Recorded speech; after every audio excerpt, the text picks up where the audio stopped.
I've talked a lot recently about Kamala Harris essentially getting the entire Democratic coalition behind her to support her. More than 80% of the party says they are happy with her as the nominee, which is a stark contrast, almost a complete flip from the number that said they were okay with Biden being the nominee. But she has shored up that Democratic support. And as we've seen in various polls, after poll after poll after poll, she's also shoring up a lot of the moderates and independents in this country. But what about Republicans, right? I mean, are Republicans lining up to endorse Kamala Harris for president of the United States? Yes. Yes, they actually are. This past Sunday, the Harris campaign actually announced the formation of a new group, being led, of course, by former Republican lawmakers, that's called Republicans for Harris. And Adam Kinzinger, of course, the former Republican lawmaker who was a very much anti-Trump Republican, was the first one to come out, post on social media and say, "There is nothing conservative about Donald Trump. Conservatives believe in the Constitution, not a man's ego." He put man in quotation marks, which I love. "Endorsing American democracy in the future today and leaving the past in the dust, I'm endorsing Kamala Harris." That, again, was from Adam Kinzinger.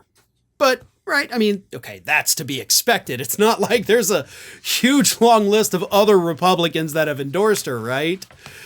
Well, depends. Do you consider Rod Chandler of Washington, Tom Coleman of Missouri, Dave Emery of Maine, Wayne Gilchrist of Maryland, Jim Greenwood of Pennsylvania, Josh Batier of New York, Susan Molinari of New York, Jack Quinn of New York, Denver Riggleman of Virginia, Claudine Schneider of Rhode Island, Christopher Shades of Connecticut, Peter Smith of Vermont, Alan Steelman of Texas, David Trott of Michigan, Joe Walsh of Illinois, former U.S. Secretary Chuck Hagel, former U.S. Secretary of Transportation Ray LaHood, former GOP State Chair and State Senator Chris Vance of Washington, Reed Howard of Young Republicans for Harris, former Republican National Committee Delegate Rena Shaw, former Republican Governors Jim Edgar of Illinois, Bill Weld of Massachusetts, and Christine Todd Whitman of New Jersey, former Georgia Lieutenant Governor Jeff Duncan, former Republican Mesa, Arizona Mayor John Gilles, and of course, where are the other two?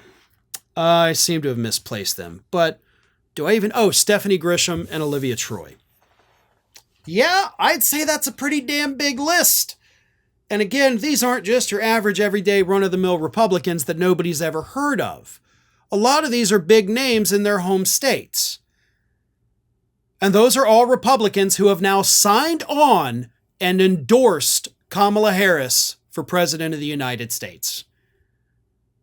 And if you don't think that these former Republicans who are still popular in their areas have any sway over their voters, then you are kidding yourselves.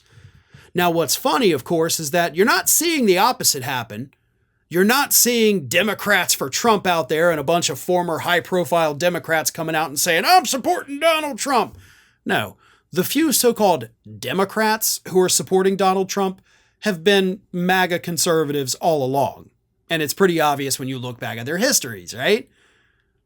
What I'm saying is that Harris is pulling people from the other side of the aisle. Donald Trump is not doing that at all.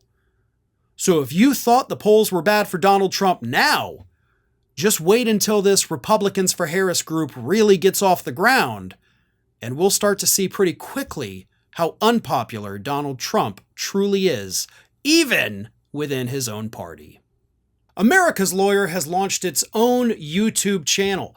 Now, this channel, of course, is still in its early phases of development, but you can help grow it by subscribing. Just go to youtube.com/TheAmericasLawyer, and you'll get all of the great content from Mike Papantonio and myself that we produce every single week.